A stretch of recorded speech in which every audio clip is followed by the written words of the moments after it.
Hi, everyone. I'm Jennifer Gauck, and I've been a co-work member, I think, since 2021. I seem to remember people were still wearing masks when I joined, so I feel like that was around the time. And as Julia mentioned, recently launched a consulting partnership with several of my colleagues from USAID called Headwind Partners. And I'm joined today here by one of my co-founders, Tanya Giannoni, who will be supporting me with this presentation. So thank you, Tanya. And yeah, just a little bit about my background, and by way of the fact that we have actually worked together for so long, I'm including part of Tanya's background in this as well. Been working on a variety of USAID projects through institutional support contracts, they're called, where you're directly supporting the agency. And we have been doing really a lot of things related to organizational development, organizational learning, and across multiple countries and continents and practice areas. And so this is the background with which we launched our Headwind Partners. Next slide. And so we just wanted to tell you a little bit about Headwind Partners before I go into the presentation today. So you can read our story there. I just told you a little bit about it, but essentially, like, what we're trying to do is bring clarity and compassion and grounded strategy to entrepreneurs and small to medium-sized organizations that are facing challenges and help them adapt. So what we're trying to illustrate here is that when you have less instruction, you can come up with all sorts of different things. And it might be a lot harder to come up with something because you don't have a vision in mind. You don't necessarily have an outcome in mind, and you don't necessarily have a way to get there, right? Where you have a little more instruction, at least you have a vision in mind, and you may come up with 3 different ways to get there. And you may, but as you can see, you may also be thinking about what size of car, right? And so you may be missing some key pieces of information because you haven't mapped out, you might just have the vision, but you haven't mapped out all the components you need to map out to know exactly what you need to get where you need to go.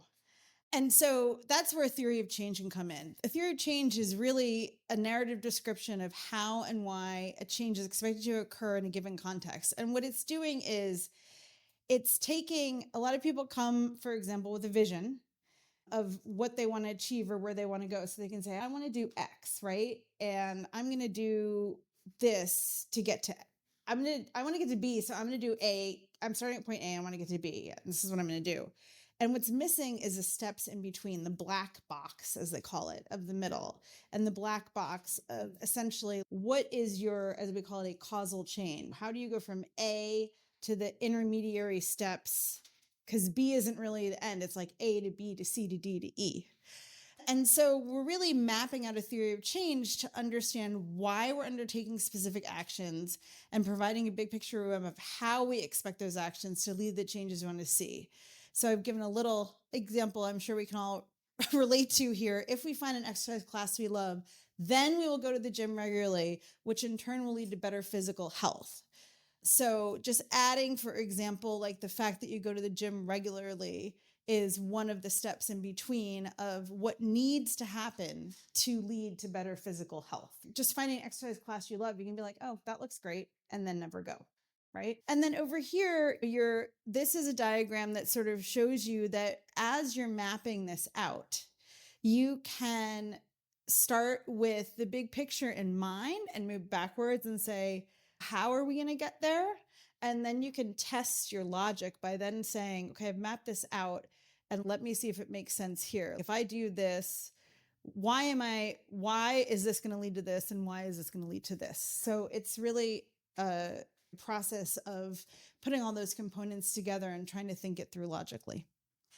I think next slide. So who needs a theory of change and why? And so here's a comic that I really love because I think it illustrates the black box concept. So organizations, programs, projects, anything where you're aiming to create a measurable impact, can benefit from a theory of change. So I use the example of exercise. You can definitely do a light theory of change for like your individual goals. Sometimes it really helps you uncover, for example, the things that are keeping you back from getting in better shape, for example. If you do a little theory of change, you can say, okay, I realize that actually sleeping in my clothes, exercise clothes the night before, or having my shoes by the bed is going to be the change in behavior that I need to have to be able to go to the gym. But we more often are talking about doing it with organizations, businesses, programs, or projects. It's also useful for funders, implementers, evaluators, other stakeholders to ensure that there is a shared understanding of where we're going and that there's alignment with, especially in a dynamic, complex organization where you have a lot of projects, making sure that all of those individual projects align to the greater organizational strategic plan, for example. It also helps ensure that everyone is explicit about assumptions and intended results. A lot of times, the assumptions underlying why we think A is going to lead to B are implicit. And we want to draw those out and make those explicit so we can question those assumptions and we can, in fact, at some point measure those assumptions if necessary. So it's really providing you with that roadmap. What is your vision of the change that you want to achieve? Because what you're doing is you're trying to map the logical sequence from sort of your vision and your inputs or the things that you can bring to it to the potential activities, assumptions, and outcomes. So you can start with a lot of people start with the vision of change. What's your vision of change? I'm going to take the example of the SOS Safe Ride, for example, even though Wayne is not here with us today. The vision of change would be, we want to reduce drunk driving in Frederick County. You can look at your entry points and inputs. Where is there momentum for change? What already exists, for example? And what resources can you draw upon to get toward your vision? And then you can think about the activities. What activities will you do to achieve the intended change? Why do you think this approach will work? And so that's pulling out those implicit assumptions and making them explicit. And then how will you know when change has happened? And that can often stays with the vision, but what you want to do is try and get to something measurable. Next slide. So in practice, a co-work theory of change. We decided to map this out for some fun. So we thought about when Co-work Frederick was expanding, what might have been a possible theory of change that Julia and Glenn had. So the vision, which I took from the webpage, so I know this was your vision, was not just to build a building, not just to expand into a new building. The vision was more connection and more quiet at the same time. So we had outgrown the space, but it wasn't just more space for the sake of more space, right? There was a vision behind it. So the entry points and inputs, the entry points was that the 120 building came up for sale, or the 122 building came up for 120. We're in 122. The 120 building came up for sale. So that was made an entry point and a possibility. And then an input, Glenn and Julia's life savings and sanity, right? That was all. The activities included this endless list of tasks included in renovating, but also Julia's ideas for activities that would bring the community closer together as well. Assumptions. This won't take too long or cost too much. We won't run into any problems with the city while we're renovating the building. But probably there were some assumptions there about, Julia, if you did expand into a second building, you would grow the membership, right? And so that might be an assumption you really wanted to make explicit, because if, for example, the revenue stream and the sustainability of that building was depending upon that, it would be really important to know when you needed to look at that point and say, this isn't going the way we think it's going to. We need to go back to our theory of change and revise. Where do we need to adapt? And then the outcomes that you were looking for, again, it wasn't just here's a new building, it was community collaboration and growth. So that might be an example of the theory of change that you could have mapped out for expanding Co-work Frederick. Anything else to add to that, Julia? No, that's good. Okay. So how do you actually develop a theory of change? It is a process. It usually involves lots of sticky notes. And what are those things, flip charts and things on the wall. It's something that you can do, and it helps to have facilitation for it, for example.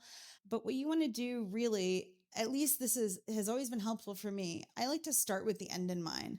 So you can take your vision and your outcomes, take your vision and start asking key questions and seeing what research and data you already have or need to gather to bring to bear to help answer these questions. What kind of change do you want to see or achieve? But more specifically, what does success look like when you get there? And how can you observe or measure to know that you have made progress? So I think it's often an issue with like small NGOs where the vision is really strong because people are really passionate about the cause, but they don't always necessarily go to the point where they can say, I will know that we have contributed to this change because this will occur as measured by X or as evidenced by X. And so that's a really important thing to be able to articulate. So if you kind of work backwards from there and you can say, here's where I want to go. So in order to get there, what do I need to do to contribute to that longer term outcome? And that's where you can start thinking about like your activities and outputs and your entry points and inputs and asking these key questions around that. So you can ask about as I said before, with the inputs, what resources did you bring to the table? And with the activities and outputs, how are you going to try and achieve or affect this change or contribute to? We usually say contribute to, because the truth is, if you have a big change goal, often you don't have control over whether that gets achieved. I want to end poverty in Frederick County. Okay, that's a great big goal, right? And you're not going to be the only person contributing to that. That's why we talk about it in terms of contribution. How will you achieve the change? What specific activities are likely to work? How can you observe or measure your success? And then really important, what are your assumptions about how and why your activities will contribute to change? And are your assumptions reasonable? Next slide. So I think this is a little easier when we visualize the change. So this is called a logic model, and it helps visually map a causal pathway. Now, I will say that this is a very simplified version. Change is messy, right? There's a lot of things going into it and affecting it. And there are other models I could have shown you that kind of go swoop like this. And I wanted to keep it simple, just so that this is an introduction to theory of change. So this is assuming like a linear model. It's taking one little piece of a project, for example. There are other models that like can show how projects map within a larger organization and then within a larger system, a social system or an economic system. But here you can see, I think, a little bit more about what I'm talking about. What I would suggest is starting out here and say, what is the change in condition that you want to achieve? What are you trying to change about the community or the particular population or economic, like your business, for example, or your organization? Okay, so once you've understood that and have thought a little bit about how you could possibly measure that, then you can work backward and say, okay, what needs to happen here that would contribute to this? What changes in action, behavior, practices, or system would need to occur so that this change in condition would happen, or we could contribute to this changing condition? So as an example, if we wanted to reduce child malnutrition in Frederick County, what changes in action or in the system would need to occur here? Maybe something along the lines of a new program or new distribution of resources or something like that. So in order to get that new distribution of resources or that change in policy here, what needs to happen here? Maybe a change in attitude about how we're funding programs in Frederick County. This starts to help you then say, what can I do here? Oh, okay. It is probably within my sphere of control to do some advocacy with policymakers to bring about that change in attitude. So this is all helping you move backward to understand this is the furthest thing away from your control sphere, and this is the closest thing. So it's connecting the things that you actually have the most control of and can do with your vision and your long-term outcome, and filling in this missing middle so that you can say, if I do this, I can reasonably assume that I will have some success in getting to this. And I'm hoping that by getting to this, I think we can contribute to this. And then that overall will contribute to this. And then moving back here, this is just really, again, bringing to bear your inputs and your planned work and the things that are already out there that exist. So the other part, don't worry about the measurement or indicators right now. So when you're doing a theory of change, you're stating things more broadly in terms of strengthened nutrition in children under the age of 5 or decreased malnutrition or something like that. And then as you are able to map out your story, your if-then story, if I do this and this happens, we will contribute to this. Once you have that in place and you feel comfortable with it, then you can start to go back in and say, how would we measure these things? The assumptions, these are the links. If this is your causal chain, these are the links in your causal chain. So if the assumption where the represented by these blue dots does not hold, you may have trouble realizing the intended result. So for example, one assumption that we make is that if we do a training, it increases knowledge. Can anyone think of things that would make that assumption not hold? People just, people not paying attention, people showing up because their boss told them to and not being really invested in it. Maybe your training is terrible and it's not been thought through and doesn't resonate with people and doesn't increase their learning. So that's an example of an assumption that you need to uncover, make explicit. And then that way, if you're not getting the results that you want, you can go back and say, what are the assumptions we made? And did one of these assumptions not hold? And is that where we need to go back and revisit? I think it's a little easier here to revisit because it's still within your sphere of control. I think it's harder here because this is where you can say, okay, we did all this and it seemed based on our survey, we did change some attitudes, but there were all these political factors that made it so that none of the policies got adopted, right? And you don't necessarily have control over that, but still you can look at that and say, is there something, go back, is there something else we can do in terms of our activities that might chip away at that like lack of political will? So let's dig into the assumptions a little more. What are assumptions and why are some killer? So assumptions in general are the conditions believed to be true for your theory of change to work. For example, people want co-working space. There's an assumption, right? And regular assumptions, I'm calling them regular and opposed to killer, may affect the degree of success, but aren't necessarily fatal for the success of your project or your initiative or whatever it is that's going on. It's just something where you need to pay attention to it and you may need to adjust. Killer assumptions are more critical assumptions that will cause the entire model to fail, though. So those are the ones that you really want to watch out for. So an example would be assume there's a sufficient demand for co-working. And if you have based your ability to pay back the loan for buying the building on that, then you're in real danger of the whole thing failing, right? So by surfacing assumptions, you're essentially allowing really proactive risk management and analysis. And it also enables targeting data collection to test the assumption. For example, Julia could survey the demand for increased co-working before moving ahead with the project. Assumptions, uncovering your assumptions also facilitate what we like to call adaptive management. So again, it's like the proactive risk assumption. You can adjust your strategy if the assumptions prove invalid and you're not completely thrown off guard because you've already mapped it out and have a sense of what may or may not occur. And then finally, it supports long-term learning and continuous improvement. So if, for example, you run an NGO and you have projects and you need to do end-of-year evaluations or annual reports, having a theory of change with the assumptions mapped out gives a really nice framework for the people coming in to do your evaluation to say, okay, let's look at what your project did and what the impact was. And it's easier to frame it through the data collection. Next slide. Okay, so you have a theory of change. What do you do with it?